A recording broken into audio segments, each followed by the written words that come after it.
How'd you guys find us? Actually, your van drives on our street. Oh, really? I guess picking up or dropping off. Yeah. What's all the time. your neighborhood? Schiller Street, Wicker Park. Schiller Wicker Park. Oh, maybe that's Ryan. Is that on the corner I think Yeah, so. they have like a corner dog park. by Oz? It's a triangle park. Truly on Wicker Park. The There he Wicker is. Park Dog Park. Oh yeah. Wicker they do. Park Dog Park. Over off by off Damon. Damon in Milwaukee. Listen, Gotcha. Because I know oh, that's probably no, I think that's on Whipple. I know the area. Yeah. We have a route. So our route, we usually because we started on Logan Square. And well, actually, I started home to home. So I Okay. used to like come to my clients. Yeah. 15 years ago. And then it progressed to a brick and mortar, but a lot of my clients were Lakeview, Lincoln Park. Oh. When I opened my brick and mortar, but that was in Logan Square. So when we started offering transport, it was obviously a bulk of people there. Yeah. And then we moved here about a couple of years ago. So we still have those clients. So then our van kind of goes that way Yeah. and then Yeah. around. Then we hit Logan Square. Then we come back. Okay. But I'm trying to think who the dog is. Yeah. But cool. It's nice to see that the van. It's funny. The other day I was driving the van. I was like this. We've had a couple of calls. Like Yeah. people inquire about daycare, but not anything where it's like I feel like it's actually led to them becoming a client. Oh, you yeah. know? Yeah. So that's good. Yeah. It was a good investment then. yeah, yeah. You know? So I was just reading over your consult form. So he's picking on his brother. Yes. And I'm sorry, you said another Frenchie? Yep. And you said littermate? No. Not littermate. Okay. Older, bigger, 3 years older, so he's 6. Franklin's 3. Okay. So we had him 3 years before we got Franklin. Gotcha. And then what inspired you to get Franklin? Our other dog, we always had roommates that had dogs. So once we graduated college and everything and they all moved out, like we just wanted to get him a friend. Sure. So we got him and he was perfectly fine. Like he's always shown like that he's the more vocal one. Sure. But now it's getting to a point where it's like, okay, well, seems to use it to his advantage or Yeah. for his own good all the time. So Where do you see this bullying behavior?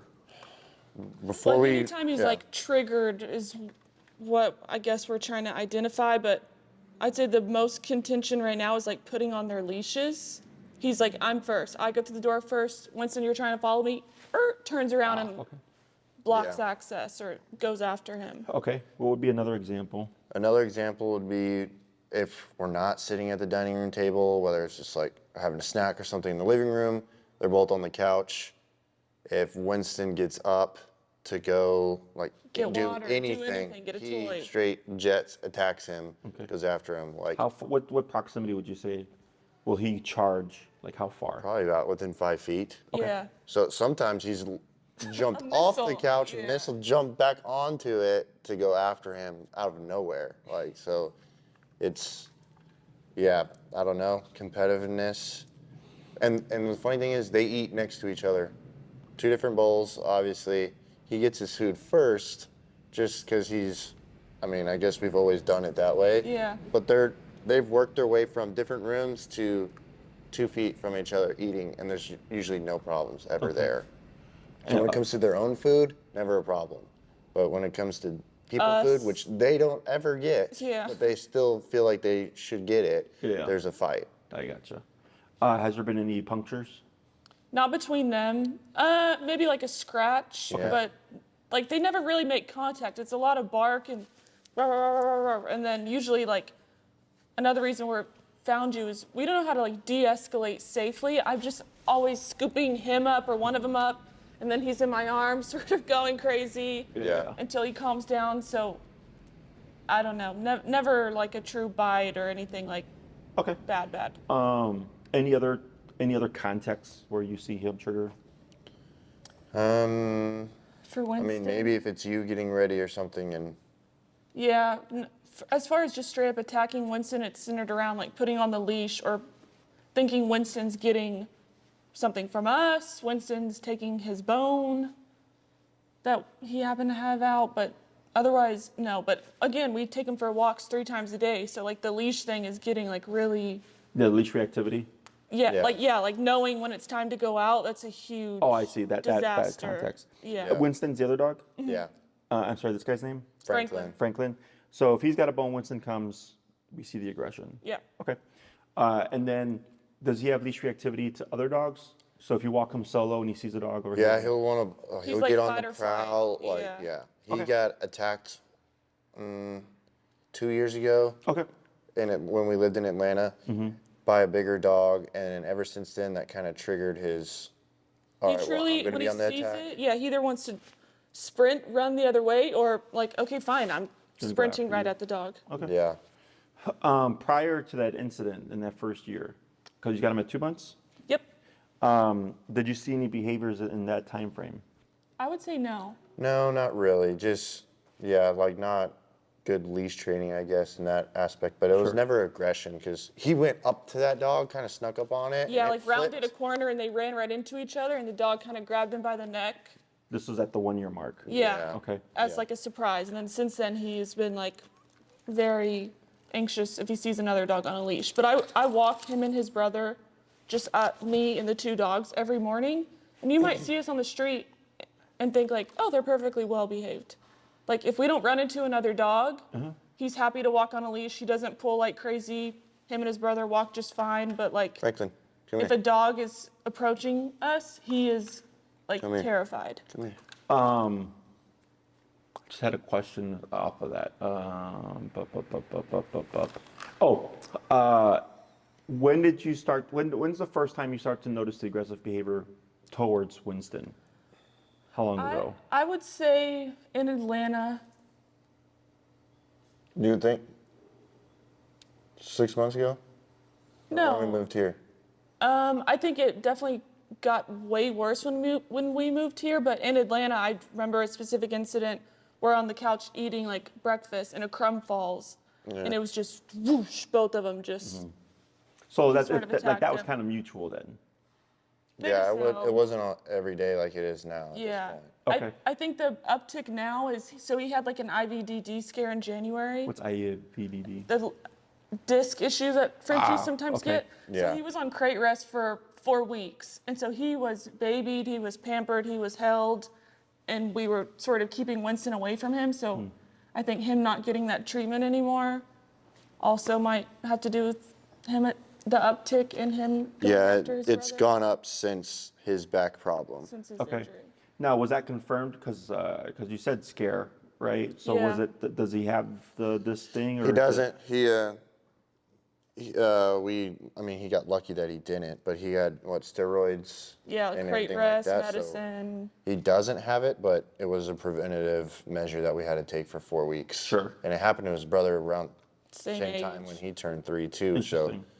yeah, they've both gone through the scare of it. We're on like, okay, he has 24 hours. If he doesn't like walk or move, like he has to have surgery. Yeah. And then he kind of shook it. So, but yeah, he was being pampered, had to be carried everywhere, and pretty much isolated. So we think that kind of might have been what started pushing, like, hey, like these are my parents, like I'm number one. Sure. Like, stay away.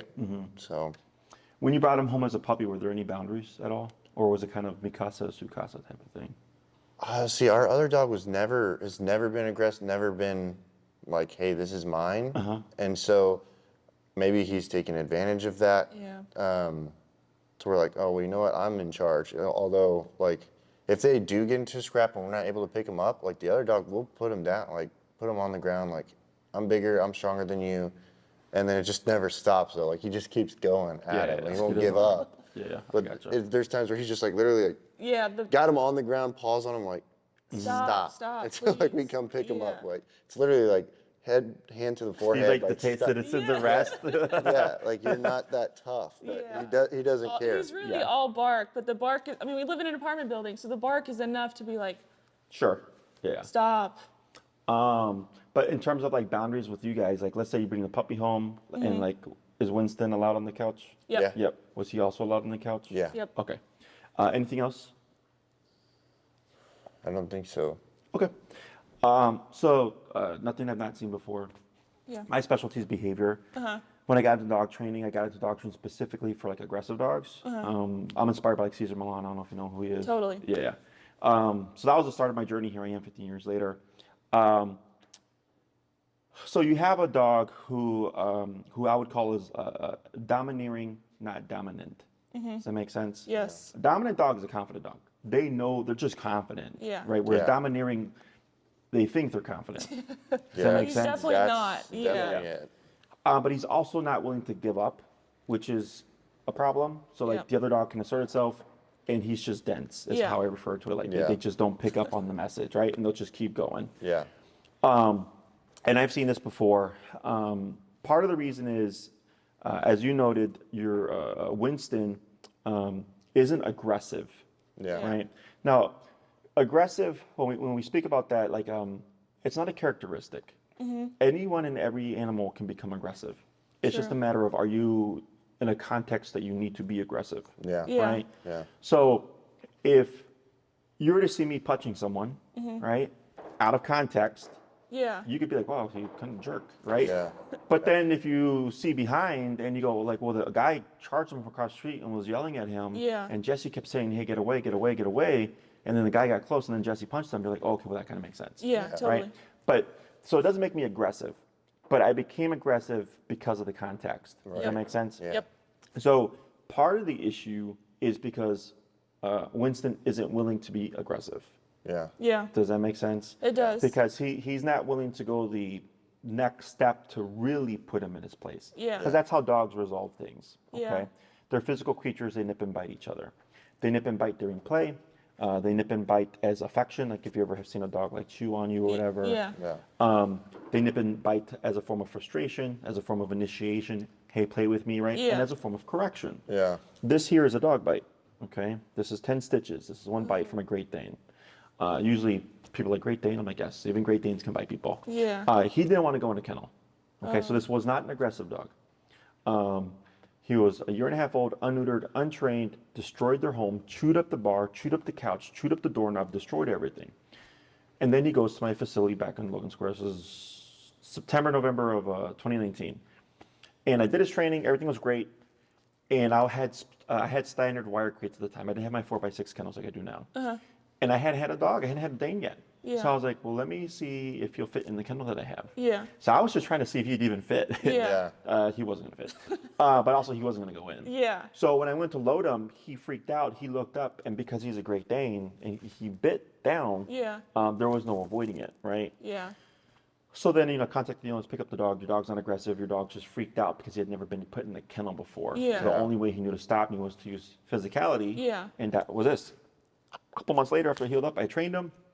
Comes the daycare, comes the boarding. Never an issue since, never an issue before. Yeah. Okay. But the owners thought he was aggressive.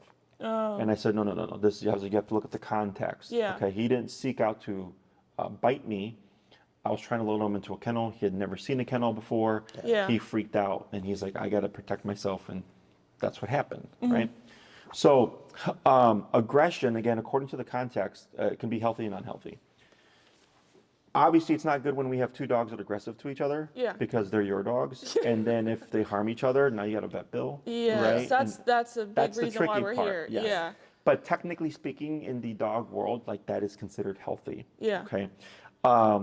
So because Winston isn't willing to go the extra step, he's kind of calling his bluff. Yeah. You're Does that make so sense? right. And Yeah. he's Winston like- will avoid, like, literally tiptoe around him to not like trigger. skirt to avoid conflict. Well, when they get in that conflict, that's what I've been seeing too. Like, yeah, we immediately, separate, pull him apart instead of like letting him insert Correct. himself. So then the issue with that would be, right, is let's say Winston did go the extra step. Yeah. Okay. And he decided to still not submit. But then he goes, well, now I'm going to go the extra step, Yeah. right? Yeah. And then he overdoes Yeah. it. You see that? So that's the weird thing about it, is Yeah. because it's your dogs. Yeah.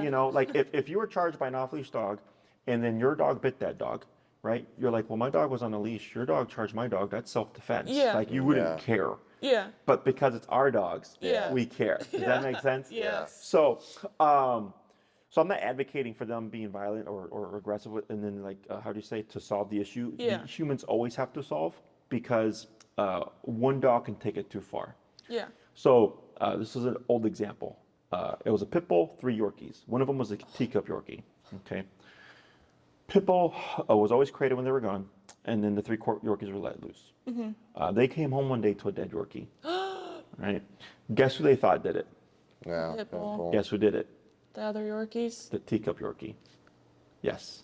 The tiny little 4 to 5 pound Yorkie. What happened was she happened to bite the other Yorkie on the jugular and happened to hit a vein. So Oh the my dog bled God. out, right? So it just happened to be Fatal. a good bite Yeah. in a good spot, technically speaking. Yeah. Like, because it obviously got rid of in that dog's mind, the issue. Yeah. So when I came in and they're like, guess who killed the Yorkie? I'm like, the little one. And they're like, Yeah. how did you know? I'm like, because everybody's standing back and she's the one charging me as I enter the home.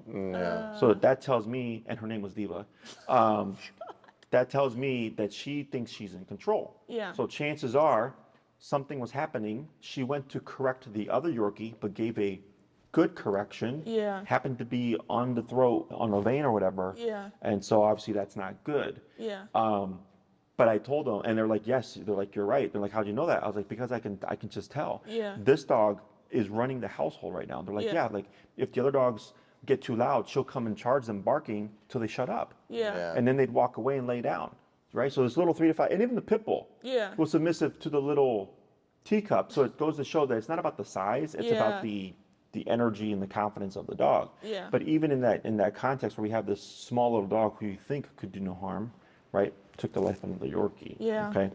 So that's why I always tell my clients, you have to assert yourself, because let's say one day Winston and or Franklin decided to go the extra step, but then Yeah. happened to bite in Yeah. a bad spot, then we risk Yeah. things like Something that. horrible happening. Yes. And that's like, we know thinks he's in control, and he does control shit that he shouldn't, because he's just barking or demanding or being aggressive or whatever it may be. So that's the other part, is like, Yeah. we need to like get our house back Yeah. under control from this little She cute as can't- could be like she dog. You can't put on socks and shoes without him barking, like ready to get, Sure, like sure. thinking Yeah, of going the whole- outside. Yeah. Thankfully, a lot of the stuff, in my opinion, is relatively easy. Yeah. Okay. Okay. It just depends on like what you're willing to do. Okay. And I'm Okay. gonna explain everything and the reasoning, all that stuff. I'm assuming you guys did research on how we train before booking this. Yes. So you know we use e-collar, prong collar. Yep. Okay. Are you familiar with these tools? Yeah. Do you know what an e-collar is, technology-wise? What is Yeah. it? Like almost like a stim machine for Correct. people. Yes, Yeah. yes. So if you're familiar with TENS therapy, Yep. it's a miniaturized TENS unit. It's the best way to describe it. Yeah. I have a video below the consultation form Uh-huh. where you see me like going like this, like I'm being shocked, and I'm comparing like a stim Yeah. system or TENS unit that I picked up for like $100 at Walgreens, and then an actual e-collar. Uh-huh. Okay. Yeah. The only difference is how it's delivered. Okay. So for humans, they put the machine on the muscles, they turn it on, they start low, they work their way up, and then you say, hey, that's too much. They dip it down and they let the machine do its work. So it's kind of continuous. Yep. Right? Until the therapy's done, and then you leave and you come back. For dogs, it's similar, except it's momentary. Right? So we press a button and that would turn on the stim. And it's literally just that. Okay, just a quick contraction. Yeah. There is a continuous function which goes up to 12 seconds of continuous stimulation. Okay. And the moment we release, it stops. Okay, I use continuous 0.01% of the time. Yeah. 99.99% of the time, I use the NIC function. Okay, I like to. It's a goofy sit. I like to refer to the Are you listening? e-collar, the stim, as like a bite on a button. Okay. Yeah. Okay, when conditioned correctly, in my opinion, the dog perceives it similar to a dog bite. Okay, and it's just a muscle contraction. But we have to condition the dog to kind of understand it. Yeah. Okay, so what most people think is I slap the e-collar on, I force the problem, and then I just go to 100 and we just Yeah. punish the dog. A lot of people Yeah. think that because we're dealing with aggression, right? So people go, oh, this is aggressive behavior, so we must punish it with the highest aggression. degree. Yeah. That's incorrect. Yeah. Okay, but that's what most people think. We start low, we work our way up. Okay, and the other thing is we don't even start by targeting the aggression. We start with structure in our day-to-day life, Yeah. on our walks, and see what does it fix. Yeah. You would be surprised how much or how often physical consequence through the e-collar with something that's not related to the aggression behavior will fix the aggressive behavior. Yeah. Because he hasn't been bitten yet. Yeah. Yeah. Does that make sense? Yeah. Winston hasn't bitten him. You haven't bitten him, right? Yeah. He's got the instance from the dog 2 years ago, Yeah. right? Yeah. And I'll come circle back to that, right? But once a dog gets bitten for the first time, it changes how they view things. Yeah. Okay. So me growing up, I was raised old school. I was spanked. Okay. When my mom said, "Jesse, don't do that," It was simply, Jesse, don't do that. Yeah. Until I got spanked for the first time. Yeah. And now Jesse, don't do that carries a very different weight. You're right. Does that make sense? Yeah. So dogs, of course, are physical creatures. They can't have a conversation. He can't say, hey, Winston, when I got a bone, keep your distance. Yeah. Right? That's all established through, if the situation happens, right then, no. Yeah. Right? Yeah. And that's how that boundary is created. So once we start to layer in the discipline, we go, how does it impact his behavior? Right? And you might notice, like, you go, hey, Jesse, when we put on our shoes now, he's not barking anymore. Yeah. Yeah. Right? When we get the leashes out, he's not barking anymore.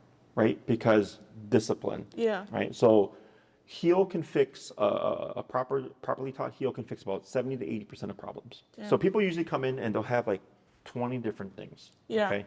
But 16 of those things can be related to one thing, but Yeah. they don't Yeah. understand it because they're not dog trainers. Yeah. So then when we do the training and they're like, Jesse, those 16 things disappeared and now it's just 4 things. I go, yeah, that's what I pretty much figured. Yeah. You know, so that's why we always start with that first. Now, can it happen where heel doesn't do anything for the aggressive behavior? Yes, 100%. Okay. But what that tells me is that our indirect approach didn't work. Indirect is we're going to train heel, we're going to do discipline, consequence. What does it impact, right? Yeah. That we have to do direct. Yeah. But we also have to condition first. If the dog doesn't understand what the collar means, then when we go to the problem behavior, if you try to use it, it could make it worse Yeah. because the dog doesn't understand how to turn it off. Yeah. So when we do the e-collar conditioning through the heel exercise, it's to teach the dog how it turns on and how it turns off. Yeah. Okay. If they don't understand consequence, that's where behaviors become worse. I've had many dogs that were previously e-collar trained, but e-collar trained incorrectly. Yeah. And I can usually tell because the owner will show up and the dog is anxious out of its mind, salivating, will I, right? Yeah. And the owner will typically describe, like, when I use the e-collar, doesn't matter what number I'm at, the dog always shrieks. Yeah. Okay. And I go, that tells me that they weren't conditioned correctly.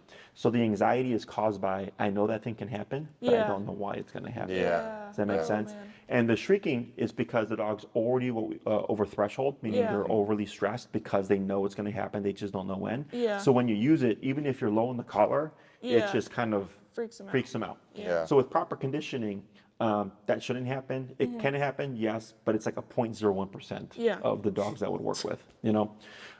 So heel not only allows us to get the structure, not only and get the discipline, but it also teaches them how it turns on, how it turns off.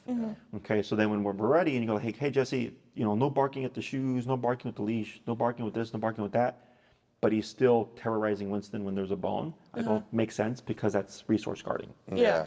I mean, you're familiar with that term? Yeah. So I go, that makes sense. We have to now address that. Okay. Questions so far, any of those things? No, I would say one thing that we use on Winston that doesn't seem to affect him is we have like a beeper. Literally just as a beep. Yeah. Yeah. And Winston immediately, like, we don't even have to, like, it sends that little wave or whatever to him. We don't even have to point it to him anymore. We just hit the button just to make the beep, and he immediately, like, oh, okay, I'm Was it wrong. was it a vibration? Or It's just one of the those beep? ones, like, where you can, like, it It's sends a like thing a to higher frequency that Yeah. we can't really hear, but I guess the dogs can hear. Sure, It's sure, like $20 on Amazon. Yeah, but yeah. Winston doesn't worked matter. for him. He's terrified of You it. point it at him all day long, and if anything, I think we've seen it once or twice where we're telling him no, and that immediately triggers his aggression towards Winston. So, When you give that no, is there emotion behind it? yeah. Yeah, so Yeah, it's normally we're pretty pissed and over, like, Yeah, that's another reason why we're here. Is like Yeah, frustration. we've done all the, we've tried the treats, we've smacked him, we've, like no, grabbing him. We're like, okay, this is not safe for us or him or anyone. Like we need Yeah. help with controlling him. Yeah, so that's frustration. So what's happening is he's responding to your energy because you're just Totally. adding to it. yeah, that's Yeah. what that's what I kind of tell her sometimes too. I'm like, okay, when they start getting these skiffs, like, we don't need to panic because then they just both keep going. Yeah. Like, Yeah. a lot of times, like, pick them up, no, like, they settle down. But if we're pissed, because if we're going like this or picking him up, then he's still growling. All this stuff's still happening when we're doing it. It's just escalation. Yeah. Yeah. And you're not the first people. You're not going to last people. Like Yeah. it happens. You Yeah. know, Yeah. that's why I'm here. Yeah, for real. But it makes sense that the sound worked for Winston because he's a softer personality, Yeah. Totally. right? Like Yeah. he's not willing, like I said, to go the extra step. That all Yeah. makes Yeah. sense, right? Whereas Yeah. he's not. Yeah, Yeah. Winston's immediately like, I'm sorry, like comes to you, like head on you, like will lick Yeah. your hand, like I'm sorry, I won't do it again. Like feels bad about doing it. So it's just getting him to realize that now. Like, Sure. So, As he sits. Yeah, as he- I know, as he says, watches goofy. you, Yeah. Trust me, I've seen this stuff all the time where clients are like, my dogs make me look like a liar. I'm like, I believe you. Yeah. I think, so. Yeah, yeah, looks he's so- good at that. Yeah. Now, does Winston, if we don't include Franklin, have any leash reactivity, or is he just good by himself? He's not aggressive. He'll pull like he wants to go say hi to other dogs and stuff like that.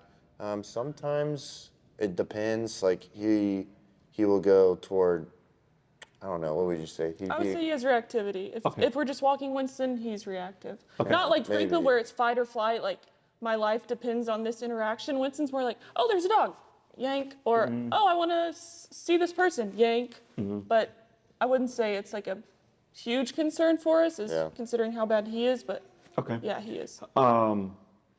Are you looking to get him trained as well, or are you just focused on this guy? Definitely just focused on him for now. Okay. So the only thing I would point out is it is a little, I don't want to say weird, but like when you have control over one dog but not another, in my opinion, they see that. Does that make sense? Yeah. He's not like, well, how come Winston gets to do whatever he wants? But what he does see is like, well, Winston's pulling all over the place. Yeah. Right? Yeah. So, and it's not that he's like, well, why can't I do it? It's more like he's going, you don't really have as much control as you think you do. Yeah. So that's the only thing. So if Cesar Milan, right? Yep. Like it's control of all dogs. Yeah.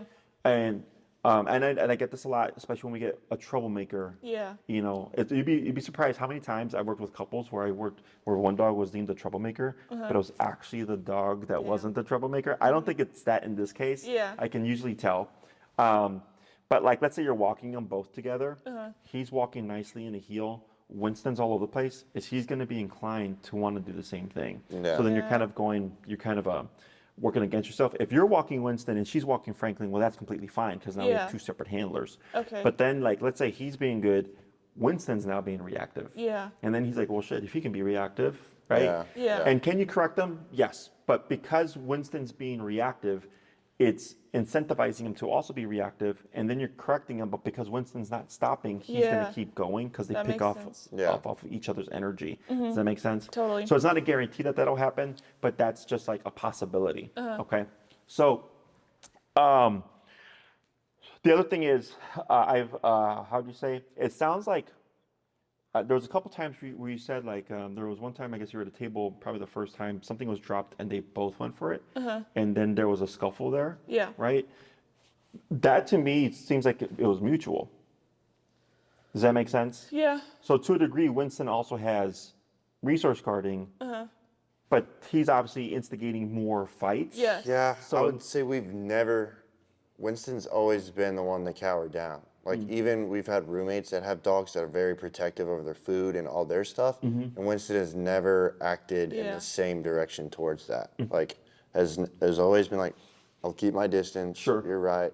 Like we've never seen him, even if he's got a bone and Franklin doesn't, and comes up to Winston, he won't growl or anything. He's just like, All right, fine, you can have it. yeah, if it's like, oh, finders keepers lose, like whatever. Like if he drops it and then Franklin has it now, he's like, okay, yep, that's his now. Like it's never done the things that he does towards him. So, Sure. I gotcha. Aside from like the obvious problem behaviors, if you could have the life you wanted with Franklin here, like what does that look like? I would say the second biggest thing is he's always on edge. If I work from home every day, so I'm with the two dogs every day. If I start to get up out of my chair, he will launch off the bed, the couch, whatever. Where are you going? Like, why are you leaving? If we're sitting comfortably on the couch and I shift in my seat, he hops off the couch because he's like, you're leaving. Someone's going somewhere. So just him being able to relax. on guard all and, the time. Like, lay down or sit or play with his toy and not be like always, there's a dog outside, or I heard a jingle, or a car drives by or something, and he's just always, I don't know, on edge. Vigilant. Yeah. Do they have friends aside from each other? Like, do they have any dog friends? Or no? No, because of him. He did. He's been Yeah. boarded. He went to daycare in Atlanta Yeah, with huge daycare, ton of dogs, no issues. Never a problem. Then we moved here, and the doggy daycare place that we used put him and Winston in a room. in a room, and they're like, this is how we test to see if they get along, and one dog at a time. And so one dog came, and then it was like, wait, what the hell is this? Like, is this a setup? Versus when he's in a room with 10 other dogs, he's not worried about, well, it's me versus you. Like, he's fine, which we have camera evidence. We've called the other boarding place, like, we're getting problems here. Like, did he ever have any problems? Like, no, they're great. They're always great. Never fought, never anything. Was like, there an issue at the new place? Yeah. So He failed the test. They yeah, let the other failed the dog in. test. Franklin beelined right for the dog. They're like, okay, no, he's. So there could be a couple He's reasons out. why. One, he had been going to the other place since you got him, I'm assuming. Yep. That's part of it. Yeah. Because did he ever go as a puppy? Yeah, I guess. Pretty young.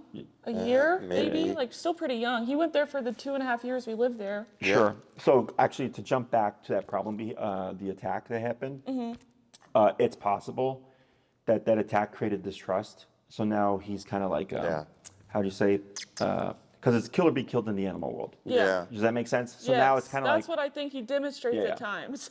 So, but because typically what can happen is, so 6 months, a year, and 2 years, when we have a puppy, is when we expect shifts in personality, or Okay. behavior. Yep. So a lot of times clients will go, hey, Jesse, my puppy was completely friendly, and at 6 months I was at the dog park, and a dog bit it, right? And then the next day, my puppy was aggressive. Yeah. With any dog they met before, they're fine. Any dog after, they're aggressive. I go, yes, because that's when the incident happened, right? Yeah. So it's like there's a circle of trust, and then after the incident, anybody after that is not trusted. I Yeah. would say that's true, because when we go to her parents' house or anything, they have 2 dogs, or now 1, that doesn't even care. Yeah. Doesn't Yeah. even Couldn't care. give less of a crap about that. So in your case, it'd be a year, Yeah. right? That would be like the catalyst marker. point, Yeah. whatever. That any dog he met prior, or like any environment, like the dog daycare that he was going to, Yep. Yeah. is good. Yeah. And then anything after that, it's no. Yeah. Okay. Yeah. So that makes sense at the new place. The other thing is moves can also change Yeah. a lot of things. I think you even just mentioned earlier that after the move, you felt like his behaviors escalated a bit. Yes. Yeah. Yeah.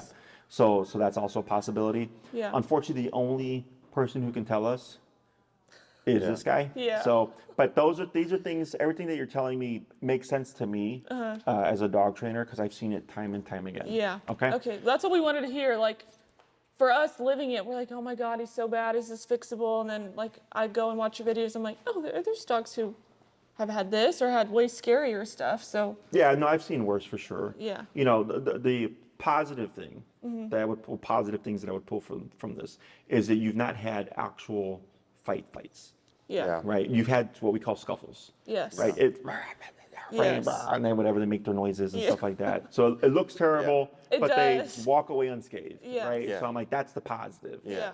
I get dogs where they're like trying to kill each other. Yeah, that's Yeah, scary. that's a lot of times. Like, they'll get in their scuffles on the stairs or something, and I'll be like, hey, like, separate them. Just like that. It's getting easier to separate them, I would say. Especially if I'm calmer about it. And like, all right, come together. Like, here we go. Your faces together. You got, like, we're all here. We're fine. And they'll lick each other, and it's like, okay, forget Yeah. about it. But Till the just next that- day. Yeah. Yeah, literally next till the day. next time we need put to- on the leash. yeah. It's like, oh. It's like, all right, start all over again. Yes. Yeah. The next thing is it's contextual, meaning we can kind of predict when it's going to happen. Yes. When you put your shoes on, when you put your leash on, when there's Yes. food, at least now under mealtime you don't have to worry about. But like if you're eating food and something drops, right, we can Yeah. foresee. Yes. And what this allows us to do is to, if needed, create the problems Yep. to address the problems. Yeah. But we can do it in a way where, how do you say, like, if I have a dog that resource guards, and I know if I approach the dog 3 feet, they'll trigger. Yeah. And I can tether them on a leash to an anchor, put my thing on the ground that tells me this is where the dog can get to, set up the food. So if I were trying to set that up where Yeah. I'm pushing that behavior, I wouldn't do it that way, but this is an example. I'm safe. Does Yeah. that make sense? Yeah. So unfortunately, when it comes to these behaviors, dogs only understand corrections during the thought of or the act of Well, that's the behavior itself, right? You can't take him aside and spank him 5 minutes later, Yeah. for being a resource guarder. Yeah. He doesn't Connect the dots. exactly like a child would. Yeah. Okay. So that's the tricky part. So obedience-wise, we need them to walk without pulling. That's one, just necessary to the behavior itself, but then also the leash reactivity. Okay. I always recommend stationary control. if you look up on our TV here on the top right, you see how there's dog beds? Yep. There's dogs on those beds, right? Yep. So it's called duration work. So here we have the duration mats, right? Yep. Here we have dogs on treadmills. Yep. And then down here you can see the gate. This is our ISO pen, and then beside it is our playpen. And then we'll be doing training and stuff like that in there, right? So the dogs are hanging out. There's this activity going on, Yep. and they're just chilling. We deal with a lot of aggression and reactivity. So like this is Zuri, she's a dog aggressive. That's Oakley, he's leash reactive. Can't see who's on the thingies. Vino's fine. No, you're fine. Yeah, so those two are behavior cases. No, actually that's Brody. Zuri's over here on the treadmill. So they learn to coexist. Whether they're human aggressive, dog aggressive, human reactive, dog reactive, or whatever. And so duration work also allows us to implement control within the home.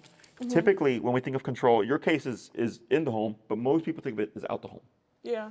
No pulling, come when I call you, right? Sit still while I'm at this patio. So most people apply their obedience outside. But I tell them, like, you also have to have obedience inside. Yeah. Right? So a place work allows us to implement obedience inside to teach them it's not a free-for-all. Yeah. So earlier when I asked you guys, when he was a puppy, if Winston could be on the couch, could Franklin be on the couch? And you said yes, Yeah. right? Yeah. The reason why that's an issue is, in my opinion, in the dog world, Franklin is the senior, right? And then I think you said something like he eats first, right? Yep. Yeah. Now, does it really matter? No. But technically, it should be Franklin, right? He's a new guy. Yeah. So Winston Franklin should get the priority. Yes, he has to earn all his privileges. Yeah. Right? But what we did is we created rights. Yeah. It's your right to be on the couch with this. It's your right to have this bone. It's your right to do this, right? Like all the same things that Winston has. Yep. Right? So then he's like, oh, okay, I don't have to work for anything. Yeah, you're right. Yeah. I skipped all the steps and I still got Exactly. the prize at the end. Exactly. Totally. Right? There's no incentive. Yeah. And so like for my guys, I guarantee you, so I have, it's my pit Lexi, my Chihuahua, Poncho, my wife's dog Luna. My two dogs are 15 years old. They're seniors now. If we brought home a new dog or a puppy, right? If I don't put boundaries with that puppy, my dogs will. Yeah. If they're on the couch and the puppy's like, hey, can I hop up? Boom. No, you're not. Yeah. Right? So that's why it's important that I establish the boundary so then my dogs don't have to. And then I avoid, potential dog bite or whatever. My dogs Yeah. aren't aggressive, but if they feel like we're really going to teach you a lesson today, puppy, Yeah. that's what that becomes. You see that? And then as they coexist and my dogs see like, okay, you're not going anywhere, but dad's establishing boundaries with you. And 6 months pass, they go like, I guess we'll accept you into the Yeah. pack. You know what I mean? And then that puppy could get certain privileges. Yeah. But then, like, if I see the puppy wants to go on the couch and my pit's on there and she's like, I don't want you on the couch, I'd just correct the puppy and go, you're not going to be on the couch. Yeah. Right? Because my pit's 15. I've had her since she was 3 months. Right? And if she Yeah. doesn't like you being on the couch with her, me personally, I go, I'm going to just Yeah. reinforce that. But I avoid conflict there. Yeah. Because now my pit goes, cool. Dad heard me growl. Yeah. He got rid of the puppy. I don't have to worry about anything. Yeah. Yeah. That creates the harmony. Yep. Okay, because I know sooner or later my dogs are going to pass, and then that puppy could then, Yeah. Yeah. have that privilege. And I refer to it as privilege, not right, because Yep. most people give their dogs rights. Yeah. And then they wonder why there's pushback or why Yeah. there's problems. Totally. So, but it's not the end of the world. But I have another client. They have a cat that they've had for years. Their previous dog died. They got a new dog. Came to us. It was like a 4-week board and train, whatever. We trained the dog. Dog's great. The cat doesn't like the dog, and the cat hides in the attic and doesn't come Aw. out. Okay, and the dog chased her a couple of times. Nothing predatory. It was just kind of like interesting and like, Yeah. I'm gonna chase you because you're moving, right? Yeah. So then I did an in-home, right? And we're talking about it, and I told her, I was like, so when you brought Balto home, like it was just mi casa, su casa. And Yeah. she's like, yeah. I'm like, yeah, we don't do that. I was Yeah. like, and that's why. And the cat has tried to correct them, Yeah. but he bypasses the corrections. He doesn't Yeah. care. Yeah. So now the cat's like, well, if I can't do anything to you, I'm just going to hide in the attic. Yeah. So I told her because of that, Balto got free reign of the house. The cat's just like, I'm going to withdraw. Yeah. And then she obviously feels guilty because she's like, I did everything backwards. I go, yes. Yeah. So when we know we did, like with Winston, we were literally by the book. We had the little training book. We marked all the boxes, and then with him, we're like, oh, he's so cute, or he's so tiny, and now we're paying the price for that. Yeah. And it's, and it's just the personality. Yeah. Also, maybe after that, if that incident never happened, Yeah. like stuff like that. I had a client, their dog was completely friendly for 5 years, got attacked by an off-leash dog, like a switch, next day, dog aggressive. Yeah. Like it happens, you Yeah, know. true. So the good thing is there's things that we can do. Unfortunately, things don't go back to what they were before. Okay, usually people like, well, they want to go back to like normalcy, Yeah. right, where they don't have to worry about it. I go, no. I Yeah. was like, your dogs will do better because you're actively Working them. yes, being Yeah. a disciplinarian, reinforcing the rules, making rules to be enforced, Yeah. right? Yep. And of course, correcting when necessary to the extent needed. Yeah. So with the remote collar, we'd start with heel. Typically takes 2 classes. Okay. There's the first class. You show up, you have your leash, you have your equipment, everything. I don't touch the dog. I work you through everything myself, or like a verbal instruction. Okay. Send you off, do your homework, rinse and repeat. Come back and give me feedback. Okay. Oh, Jesse, he seems like 40% more chill. Yeah. Oh, cool. Yeah. What we did in the week create 40% of chillness. Yeah. I'll Yeah. take that, right? Then we'll make some tweaks to the e-collar. Maybe there's things that don't change. I go, no problem. Make some tweaks to the e-collar. Second half of heel, go off, rinse, repeat. How's his leash reactivity, right? Yeah. If that's going good, great. Go off, rinse, repeat. If you come back and let's say you go, hey, Jesse, his obedience is good, but he's still leash reactive, because that can happen. I go, no problem. Let me bring a dog. Yeah. Right? And so I'll bring out a dog, and we do what we call controlled context. Yep. We push his threshold, coming close to the dog, stuff like that. Correct the behavior directly now. Yeah. So now he understands if I become reactive, there's a consequence. Yep. But if Yeah. I'm not reactive, nothing happens. Yeah. Okay. And then take that, rinse and repeat. Come back, give me feedback. Okay. It's a very severe case typically when a dog doesn't get it within the first couple of classes. Okay. Or up the third class. Like I have one right now, who's my first really bad case of 25. I get like 3 or 5 dogs a year that are just like really severe cases. Yeah. So I already got my first ones. But it was literally like 45 minutes of like him just barking nonstop, Yeah. not giving it up. We were all the way maxed out in the collar, still didn't want to give it up. Like, and like I said, that's why we start low, we work our way up. Yeah. Because for the owner, he's like, is this normal? I go, no. Yeah. But for the dog that you have, yes. Yes. But because we started low and we were going up gradually 5, 10, 15, 20, 25, Yeah. 30, all the way to 127 before his dog finally stopped. And then Yeah. he's like, okay. Because because I could see the dog and go, you're going to need this, Yeah. right? Yeah. But if I just go there, Yeah. the human doubts, right? Because they go, but Jesse, there was 126 other Yeah. dogs. Other options that you Exactly, had. Once yes. you have to pick the biggest one. Exactly. Yeah. So that's why we start low, we work our way up. So it can be a little frustrating sometimes because Yeah. obviously the owner wants the solution right away. Right. But I go, Totally. you have to do this because then you don't have any doubts. Yeah. I've had little dogs, and Frenchies are tough, by the way. Sadly, yeah. Okay. His number could be 90. Yeah. Yeah. These damn dudes will run through that brick wall and not fit. You know, I like swear. Kool-Aid Man. It's like, Yes. But we start low, we work our way up. So if we hit 90, you go, well, it makes sense because we spent the last 3 to 4 weeks trying everything else and it didn't work. But once Yeah. we hit 90, all of a sudden he stopped. Yeah. Okay, right? So then we don't have to worry about guilt and all that kind of stuff. Yeah. Okay. That makes sense. So we'll kind of say 3. Okay.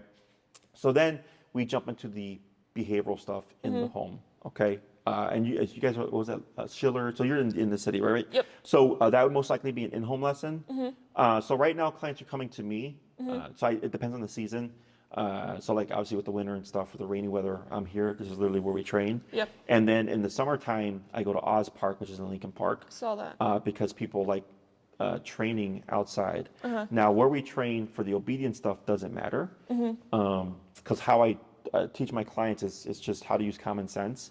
So if my number is 25 in here, then chances are my number is going to be higher than 25 out in the real Out world, wild. right? So once you figure that stuff out, you just kind of go up and down as necessary. So, but the client, they just like training at Oz Park because they're getting the experience of training with distractions happening. Yeah. Right? But technically it doesn't matter. So then the 4th class, maybe the 3rd, depending how his reactivity stuff goes, we would do an in-home, okay? And then we go, where are the problem behaviors that we're still seeing, Yeah. okay? And if it's like, Jesse, if we just put on our shoes, I go, great, let's start with the easy one, right? Yeah. So I'm not going to start with, let's get him to fight with Winston, Yeah. right? I'm going to start with something that's silly and stupid. Yeah. to get in his head, now there's something that's going to correct you Yeah. when you go into that mindset. So him getting agitated when you put your shoes on and him getting agitated when he sees Winston doing something Yeah. 5 feet away are the same thing to him. Yeah. Yeah. It's just an impulse, Yep. right? There's a catalyst, trigger, Yeah. right? A reaction, trigger reaction. So once we teach him how to turn off that brain when he triggers, Yeah. we can start targeting other behaviors. Does that make sense? Yes. So for Wolfie, who's the dog I described earlier, the first 2 classes were the heel stuff, and I gave the owner some baseline reactivity stuff. So when he came back for the third one, he's like, yeah, this dog's not doing any better. I'm like, all right, no problem. Let me bring out a dog, right? And we started low, and we worked our way up until we found a number that was decent enough to start getting in his head, to start deterring him from being reactive, right? So then when he went out that week, he was like, oh, he's like still reactive, but way better now. Yeah. Like I can start de-escalating him. Yeah. I go, cool, we're making progress. But we had to spend a class just to teach the dog how to de-escalate Yeah. because he was so severe. Yeah. Does that make sense? Yep. Yeah. So, and then you make a list of things, all his triggers, make a Yep. list of them, right? And then if we can create some in a controlled context, then we do so, we start targeting them. Okay. And the hard part is getting him to, how do you say, self-regulate. Okay. Okay, so the problem with remote collar, it's the best tool in my opinion, is that it's a third party. Yeah. Does that make sense? So what do you think what happens when that collar comes off? Yeah. Yes. Yeah. And sooner or later the collar's going to come off. Yeah. We have alternate means of correction that I'll teach you guys. So when we start with the remote collar, we're getting a baseline down. And at some point we expect like, okay, well, we're going to not have the collar on all the time. Or sometimes you don't have the collar on and something happens. Yeah. You need to know how to stop it, Yep. right? But the collar sets the foundation down so that if I need to stop it myself without the collar, it's going to be a lot easier. Yep. Because he already knows how to do it. He's already been made to do it. I'm just doing it in a different way now. Does Okay. that make sense? Yeah. Yep. So I teach that stuff to you. So that would be an in-home. Once you understand how to correct behavior, it's pretty straightforward. Correcting counter surfing, correcting barking out the window, correcting going in the garbage, it's all the same thing. Yeah. So me growing up, if I didn't do the dishes, if I talked back to my mom, which I only did it once in my life, if I broke a window, spank, spank, Yeah. spank. Yeah. Yeah. You see that? Same thing for a dog, right? If Winston was willing to be aggressive, Yeah. try to bounce me, I'll bite you. Yep. Try to take my bone, I'll bite you. Right? Bark in my face, I bite you. Yeah. You see how quick that conversation is? Yeah. But that's why it works. Yeah. You know, if he respects it, obviously. Yeah. So I am essentially teaching you how to bite Franklin here, Yeah. so that you can start deterring these things. Yeah. Now, the most important tool in training is you guys. Yeah. If one day you accidentally remote him too high and he yips, and you go, "I'm sorry, buddy," right? You've consoled him. You've now just negated Yeah. Yeah. that, right? Yeah. I'm very indifferent. You can feel bad, you know, but I'm like, but the moment you try to, like when you said when he had the 4 weeks thing and everything like Yep. that, right? The doting on him and all that Yes. stuff, it creates a relationship, Yeah. Definitely. you know? Yeah. So the tricky part with behavior or with dogs is that when people get dogs, you get dogs for companionship, Yeah. right? But companions don't tell each other what to do, Yeah. right? Yeah. But now Yeah. you need to tell them what to do. Yeah. Stop going after Winston. Yeah. Stop resource guarding. Stop barking when we're putting our shoes on, Mm-hmm. right? That's an authority type thing. Yeah. Yeah. So right now, all he views is his buddies, That's and what I and he's asserting told you. himself. Yes. Right. Yeah. I'm picking him up and loving on him, and he gets carried all the time to do stuff. And so I'm like, if I'm him, I'm thinking I have it pretty good. Like, Yeah. I get to do whatever I want, and they still carry me, you know. And And do- it's not that you can't do that. yeah. It's that you have to practice more authority. You know, and we do that through consequence. Yeah. Totally. Right. And then if you're 100% with your consequence and you mean it, he's like, okay, you got my respect. So if you pick him up, he's like, okay, it's just you just being nice to me. Yeah. You know? Like I have an Yeah. 8-pound Chihuahua. Before I had my son, I used to pick him up like a baby and, you know, do all the doty stuff at the same Yes. time, you know. But then when he was being a jerk, I would correct him. Yeah. You know, so I could still assert myself and he would still listen. But I also did the things that people would do with a small dog. Yeah. You know. So I completely get it, but that's just something to keep in mind. Yep. We're not being mean to the dog, right? But we do have to set boundaries because who's to say one day, you know, Winston doesn't decide like, you know what, today's the day I'm just gonna have to, you know, let the dog out, Yeah. you know, Yeah. or he does it. Yeah. So I would put you guys probably around 6 to 9-ish in-person classes. Okay. Okay. I'm assuming you want it in person, correct? That's what we want your opinion on, do we send him to board and train, but it's so much in our home and dependent on us. Yeah, like yeah. what Yeah. what is the best You solution could for technically him? do both.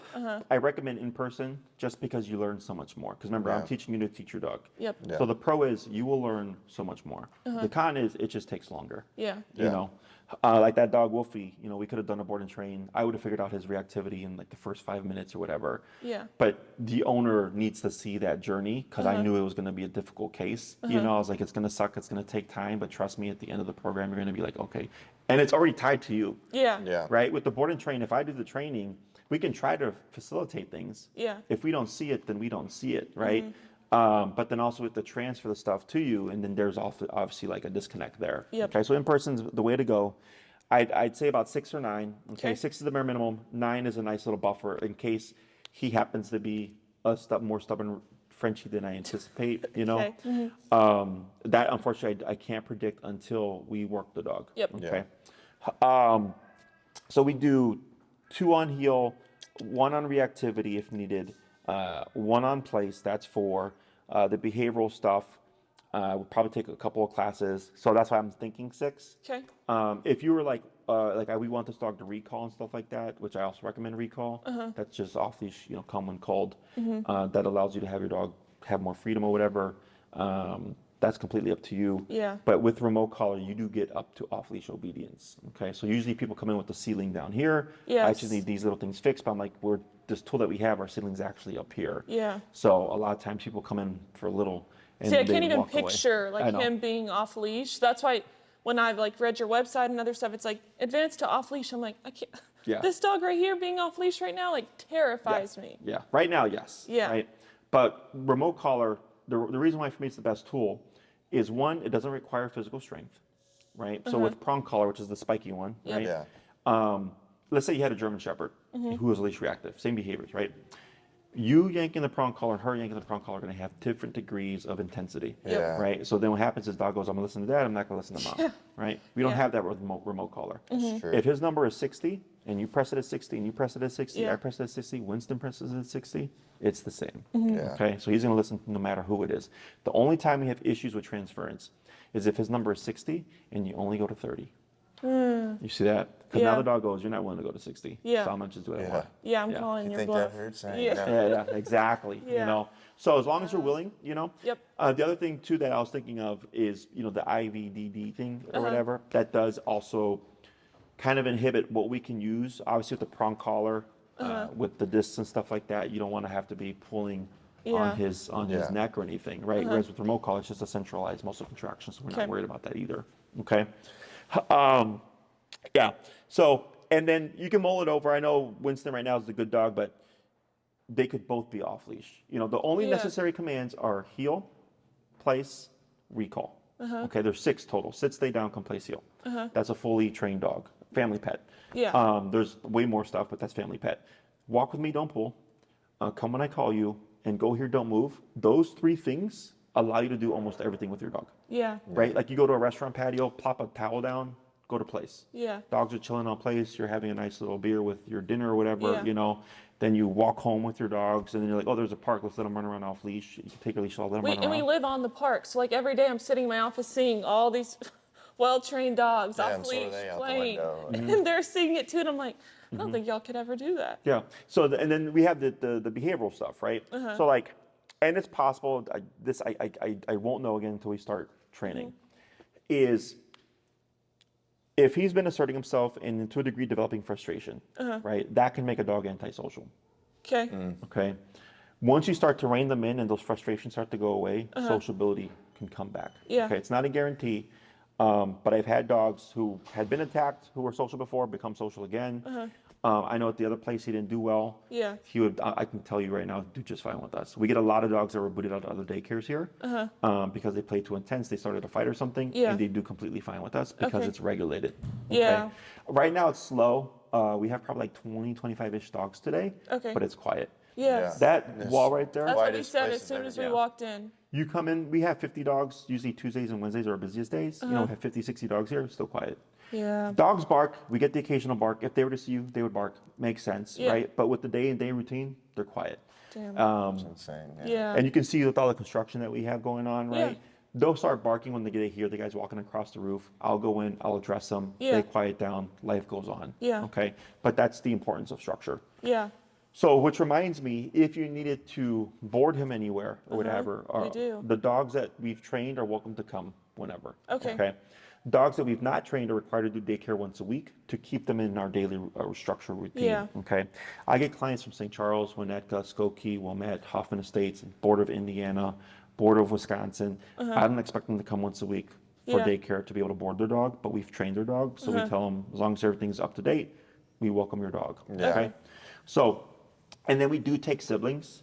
So like, let's say we only train this guy, and then Winston doesn't get trained, we will still accept Winston. Okay. The only request that we would have is if Winston were to be a barker here, Yeah. is that we have the ability to correct him. Oh, yeah. Yeah. The only time we've had to ever remove a dog is because of the owner, not the dog. Oh. Right. So we had like a super friendly golden or whatever, but he was like a jackass and he would bark all the time. Yeah. Completely friendly though. Yeah. So I was like, we need to correct this dog because his barking is offsetting the other dogs, Yeah. and then they get stressed and then they bark, right? Yeah. And they're like, well, we don't want our dog to be corrected. He's a friendly dog. He doesn't need to be corrected. I'm like, well, that's fine. You can go somewhere else. Yeah. Because I can't have my quiet facility. And when one dog barks, like it sticks out like a sore thumb. Yes. It's so Totally. quiet here, you know, Yeah. that it sticks out. So that's the only reason we had to remove the dog. We had another dog that did do training with us. This is the one dog in the 4 or 5 years of being a brick and mortar that didn't warm up to my staff. Oh, Okay. And he was human aggressive or whatever. yeah. And they was like, oh, I'm doing the training. I'm doing all the training. I'm like, all right. I was like, well, I got dogs that are way worse than your dog. Yeah. And we have no issue with them. Yeah. And they were past the muzzle. Yeah. Your dog's not past the muzzle. Damn. But she wanted us to remove the muzzle. Oh, And I kept telling her, like, I'm not going to do that. I'll do it because I can. yeah. But I was like, I'm not going to have my staff do it because the dog's not warming up to the staff. And Yeah. she's like, well, maybe it's your staff. I'm like, I know it's not my staff because we have all these other Yeah. dogs. Yeah. You know, Yeah. if you mathematics, right? Yeah, Like the math I is know we're mathing. doing, yeah, Yeah. mathematically, where we're doing just fine. I ended up just booting her out because I was like, she every time take the muzzle off. I was like, I'm not going to do that. Yeah. So I was like, you know, other than that, pretty straightforward. You know, Uh-huh. in terms of the boarding and stuff, just vaccinations and all that. And then we always just require a recent clear fecal. Okay. Even if you got one 2 months ago, if you had to come tomorrow or Yep. whatever, we would ask for a new one. Okay. We've had things in the past where the client had a 2-year-old, not 2 year, 2-month one. We required the new one. Mm-hmm. And they're like, no, it's only been 2 months. I'm like, trust me. And then they had Giardia. Oh my God. And one yeah. showed up. We got a clear fecal. They showed up a week later. The day after they got dropped off, their poop was infested with worms Oh my God. because the vet said it was probably the fecal was done during the hibernation period, so that it didn't pick up on the eggs. Oh, Correct. yeah. It only picks up on the actual parasites. So because of that, we've had to become more stringent on our fecal policy. But if Okay. that day comes, you just ping us with an email and Okay. we'll help you through it. Okay. Otherwise, I put this guy at about 6 to 9. Okay. I would really think about whether or not you want to do both. Okay. I think we'll consider it depending on reason- price and all that stuff. The reason is, and I can always try to structure things in a way that if you change your mind and then decide like, okay, let's train Winston, Yeah. is you can have one remote to 2 dogs. Yeah. I saw that in your video like Yes. 3 days ago. Okay, Yeah. so you have one remote to 2 dogs. So if you do a 1-dog remote, that's completely fine. But then you go, hey, this is great. Like, let's do Winston too. Yeah. Well, now you have a separate remote, right? That's Yeah, fine. yeah. But the thing is, now you have 2 remotes to 2 different dogs. Yeah. And most of the time, it's her. It's me. She works from home, Yeah. so takes them out once, and that's both of them at the same time. Like, Yeah. Yes. So then what we could do is you can buy a 2-dog remote and then the like kind of a la carte, Mm-hmm. Okay, right? So it's not a separate. system. Yeah. And you would just buy one remote to 1 dog. Yeah. Okay. And then if you go, we do want to train Winston. Yeah. Then all you got to do is buy the collar. Okay. Does that make sense? Yep. yeah. So this way, anytime I get more a client with like this kind of scenario, I'll just tell them just in case. Uh-huh. Yeah. And I would say like maybe 60% of the time, they're like, yeah, let's train the other dog. Yeah. I'm like, good thing we got the 2-dog remote because Yeah. now we Yeah. got to just buy a collar and not have to worry about buying a whole new system. And what's also nice, if you'd like, is if you did do both, you can always duplicate your remote. So then you could each have your own remote and both of you would have control over both dogs. Okay. Okay. Yeah. Because that does happen. I was like, where'd you put the remote? Yeah. You know, Yeah. things like that when I work with couples. Yeah. So just the things you learn when Yeah, training dogs for doing it. 15 years. But yeah, we can start simple, Okay. 1-2 dog system to a collar, and then if you decided to do Winston, then you would just get the Get the second collar. collar. Okay. Yeah. What we do is when we're training 2 dogs, we simply extend the class by half an hour. Okay. So it gives us 45 minutes, 45 minutes. Okay. I believe off the top of my head, it's $100. Okay. Which is still cheaper than if you did a program and a program. Okay. So it's one program, but then we just extend the classes by half an hour to give us the extra time to work with the second dog. Okay. And almost always that works perfectly fine. The only time it doesn't work too well is if like the other dog that we started training happens to be more difficult. Yeah. Like it'd be funny. Like trust me, I've seen it so many times where like this guy will be easy, Yeah. and then the other dog, they're like, oh sure, let's hop, let's do it. Yeah. And then like that dog's difficult with the training. Yeah. But with what we were dealing with, Yeah. he's the difficult one. Yeah. Like that does happen. So and then Tina will send you the price for all that stuff. Okay. And then like let's say if you did 9, and then you decided like, oh yeah, we want to tag in Winston or whatever, we would just at that point start adjusting the Okay. the program, the At that class point. lengths. Yeah. Okay. Any questions aside from that?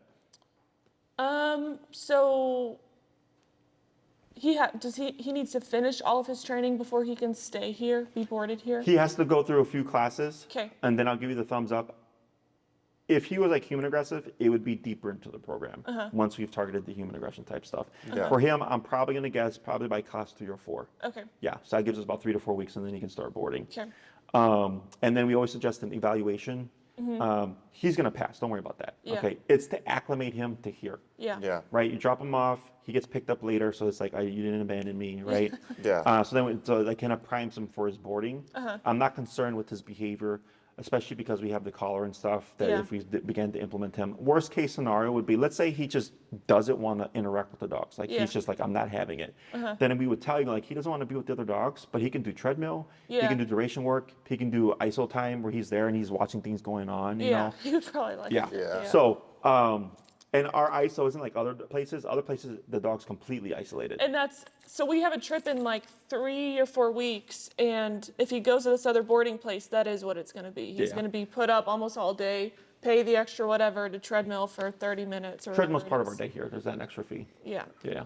And then our ISO pen is, it's right there, so it overlooks everything. Yeah. So like they're still seeing life happen. Yeah. He just, if he's not taking to socialization, Yeah. then they go, there's no point to it. You Yeah. know, if he's got, looks like he could warm up to it, then we try. Yeah. But yeah, that shouldn't be an issue. And you can start that process if you'd like, just so that you're ready when that time comes. I don't think it's going to be an issue. I think it'll be completely fine. Okay. We just want to make sure that we have the 2 first classes in. If we get the 3rd class in and we're able to do place, that allows him to do duration work here. So then it just Yeah. gives an extra activity. That'd be nice. The program for the most part is structured, but since you have a trip coming up, I'd probably tweak a little bit so that Okay. he'd be ready for here if you wanted. Okay. And then afterwards we get back on track to do all the other stuff. Okay. Okay. So I'll really just look for the email, and depending on pricing, like we're ready to start. Sure. Like we're ready to get him, Going. yes. Yeah. The minimum for a dog to forego the daycare stuff or whatever is the 6 week. Okay. Okay, so just heads up on that. But Tina will send you the pricing both for the 6 to 9 and the collar, and I'll have her price it out so you can see Yes, just the please. one dog or whatever, and then if you decide to add the second collar, and essentially the other one is just $100 per class for each extension. Okay. So if we only did like 4 classes for Winston. Winston, then you just pay an additional $400. Okay. Yeah. It's not a I separate I program. don't see why we wouldn't do that. Okay. But yeah, you guys can mull that over. Okay. If you want to expedite things, you can always contact her and say, hey, Tina, I will. sign us up. You're coming at a good time because I'm going into the spring, summer. Uh-huh. So I have like a lot of boarding trains and daycare trains because of the winter time. Yeah. And then when the ice weather comes out, like those slow down and then my in-persons pick up. Okay. So right now it's like I'm starting to get that switch. So you guys Yeah. are coming at a good time. Okay. The faster you get your contract turned around and all that stuff, the faster she's able to. I had one client I saw Monday, and then I saw him the next Monday. Yeah. So she's pretty quick with it. Okay. Last thing before we go, clients always ask, when does the e-collar go away? In my book, when you need it, it doesn't. So if you're going to be at the park, he's going to be off leash, you need it. If Yeah. you're walking him, he's going to need it. The home is the one place that we expect it to go away. Okay. Right? And there's other ways of doing things so that we can ensure that that happens. But you have to understand it's a third party, so it's kind of like with humans. You know, we tend to drive better on the expressway when there's a cop car, Yeah. and then when you're past the cop car, we speed up, right? Yeah. That's called opportunistic behavior. So think of your e-collar as a cop on a collar, Yeah. right? It could also be like, if you know there's a situation that's going to come up that he struggles with, you're like, you know what, let's go ahead and just put that collar on him. Yeah. So we don't have to worry about the. Totally. Exactly. I don't need the collar, but you guys aren't me, and Yeah. that's the discrepancy. I do Yeah. my best to educate you guys as best I can to get to the point where it's like we can be in the home, not have to worry about the collar. Yeah. But realistically speaking, people aren't dog trainers. Yeah. You know. But it's pretty straightforward. And the last thing would be, I can only take you as far as you're willing to go. Yep. If this guy's number happens to be up there, and you're like, Jesse, I can't do it, then I go, this is where our plateau is. Yeah. Okay. It's rare, but it can happen. I've had it happen with the Frenchie before because they're the bulldog They're pretty breed. dense. Yeah. But I've also had Frenchies that were sensitive. Yeah. So we won't know until we actually get started. Yeah. Okay. Okay. Anything else, guys? No. I don't think so. All right. Thank you for your time. Yeah. Thank you for your time, and thank you for having this consult with me. If you have any other questions, just Appreciate it. give us an email, okay? Or give. Yeah.